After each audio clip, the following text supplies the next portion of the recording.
കണ്ണൻ്റെ ആഗ്രഹം പോലെ തന്നെ നടന്നു കേട്ടോ. ഇവിടെ വന്നിട്ട് ചേലൂർ വന്നിട്ട് തിരിച്ച് വീട്ടിലേക്ക് പോകാമെന്ന് പറഞ്ഞു കഴിഞ്ഞാൽ കണ്ണനും കല്യാണിക്കൊന്നും വലിയ ഇഷ്ടമില്ലാത്ത കാര്യമാണ്. അപ്പോൾ നമ്മൾ ഉത്സവമൊക്കെ കഴിഞ്ഞിട്ട് തിരിച്ച് പോകാൻ കേട്ടോ. 2 ദിവസം നിന്നു തിരിച്ച് പോവാണ്. അപ്പോൾ ഈ ശനി ഞായർ വന്നത് കാരണം 2 ദിവസം നിൽക്കാനായിട്ട് പറ്റി. അപ്പോൾ തിങ്കളാഴ്ച മുതൽക്ക് സ്കൂളിൽ വിടാമെന്നുള്ളതിൽ ഞങ്ങൾ പോവാണ് കേട്ടോ. പോയി അന്ന് നൈറ്റിൽ തന്നെയാണ്, അന്നൊരു ഈവനിങ്ങിൽ തന്നെയാണ് എൻ്റെ കാല് ജസ്റ്റ് ഒന്ന് മടങ്ങിയതും. തിങ്കളാഴ്ചയാണ് പിന്നെ ഞങ്ങൾ ഹോസ്പിറ്റലിൽ പോയിട്ട് കാല് ഇത്തിരി പണിയായി എന്നുള്ളതൊക്കെ അറിഞ്ഞത്. അപ്പോൾ പിന്നെ അന്ന് തന്നെ ഞങ്ങൾ തിരിച്ചിങ്ങോട്ടേക്ക് വന്നു. അവിടെ നിന്ന് കഴിഞ്ഞ് കഴിഞ്ഞാൽ ഞാൻ അത്യാവശ്യം എന്തെങ്കിലുമൊക്കെ അകത്തുള്ളതൊക്കെ എനിക്ക് ചെയ്യാം.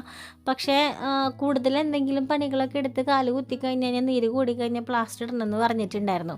അപ്പോൾ അതുകൊണ്ട് തന്നെ തിരിച്ച് ഞങ്ങൾ ആദ്യം ചേലൂർക്ക് തന്നെ വന്നു. എന്തൊരു കരച്ചിലോട് കൂടിയാണ് കണ്ണനോട് നിന്ന് പോയതെന്നറിയോ. ഭയങ്കര കരച്ചിലായിരുന്നു കേട്ടോ. കണ്ണൻ കരച്ചിലിലൂടെ അത് പ്രകടമാക്കും. കല്യാണിയാണെങ്കിൽ ഉള്ളിൽ ഇങ്ങനെ അയ്യോ വിഷമം അടക്കി പിടിച്ചൊക്കെ ഇങ്ങനെ ഇരിക്കും കേട്ടോ. അപ്പോൾ ഞങ്ങളിവിടെ നിന്ന് പോകുമ്പോൾ ഇവർക്കും വിഷമമൊക്കെ തന്നെയാണ്. പിന്നെ ഈ കണ്ണൻ്റെ കരച്ചിൽ കാണുമ്പോൾ പിന്നെ പറയും വേണ്ട, നമുക്കും വിഷമമാണ്. അപ്പോൾ എനിക്കിപ്പോൾ അങ്ങനെ വലിയ വിഷമമൊന്നുമില്ല. ഇവിടെ നിന്ന് പോകുമ്പോൾ ഉള്ളിൽ ചെറിയൊരു ഇതൊക്കെ ഉണ്ടാവുമെങ്കിലും ഞാൻ ഇപ്പോൾ എൻ്റെ സ്വന്തം വീട്ടിലേക്ക് പോകണം. എനിക്ക് അവിടെ ഒരുപാട് ഉത്തരവാദിത്തങ്ങളുണ്ട് ചെയ്യാനായിട്ട്. പണ്ടൊക്കെ നമ്മൾ തറവാട്ടിലേക്കൊക്കെ അങ്ങനെ പോകുമ്പോൾ എനിക്ക് ഭയങ്കര വിഷമമാണ് കേട്ടോ. പക്ഷേ അതേ ഞങ്ങൾ 2 ദിവസം കഴിഞ്ഞപ്പോഴേക്കും തിരിച്ചെത്തിയിരിക്കുകയാണ്. അമ്മാമ്മതേ നല്ല ചെറുപുഞ്ചിരി എന്നൊന്നും പറയാൻ പറ്റില്ല, അങ്ങോട്ട് കത്തി തെളിഞ്ഞ് നിൽക്കുകയാണ് അമ്മാമ്മയുടെ ചിരി. കാല് വയ്യാണ്ടാണ് വരുന്നതെങ്കിലും 2 ദിവസം ഞങ്ങളിവിടെ ഉണ്ടാവുമല്ലോ.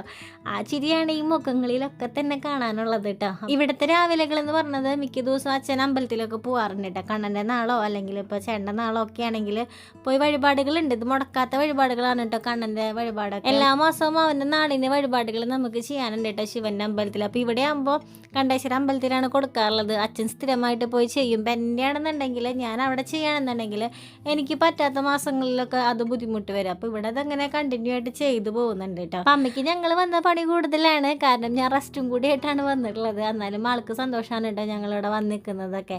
കണ്ണനാണെങ്കിൽ പിന്നെ ഈ ശരിയാണ് എപ്പോഴും. ഇതാണ് ഇവിടെ വന്നു കഴിഞ്ഞാലുള്ള സ്ഥായി ഭാവം. അപ്പോൾ പേഷ്യൻറ്റിനെ കാണാനായിട്ട് അയലക്കത്തുള്ള ചേച്ചിമാരൊക്കെ വന്നിട്ടുണ്ടായിരുന്നു കേട്ടോ.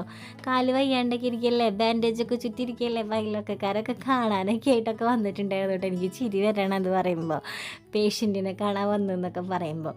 അപ്പോൾ കാല് താഴ്ത്തിക്കിട്ടിരിക്കരുതെന്നൊക്കെ പറഞ്ഞാലും ചില സമയങ്ങളിലൊക്കെ ഞാൻ താഴ്ത്തിക്കിട്ടിരിക്കാറുണ്ട്. അത് ഞാൻ മുൻകൂർ ജാമ്യം എടുത്ത് പറയാൻ കേട്ടോ വീഡിയോയിൽ. കാരണം എപ്പോഴും പൊക്കിയൊക്കെ വെച്ചിരിക്കാൻ നമ്മളെ കൊണ്ട് സാധിക്കില്ലല്ലോ. അപ്പോൾ കണ്ണൻകുട്ടീനെ എടുത്ത് ചില സമയത്തൊക്കെ ഞാൻ പുറത്തും വന്നൊക്കെ ഇരിക്കാറൊക്കെ ഉണ്ട്.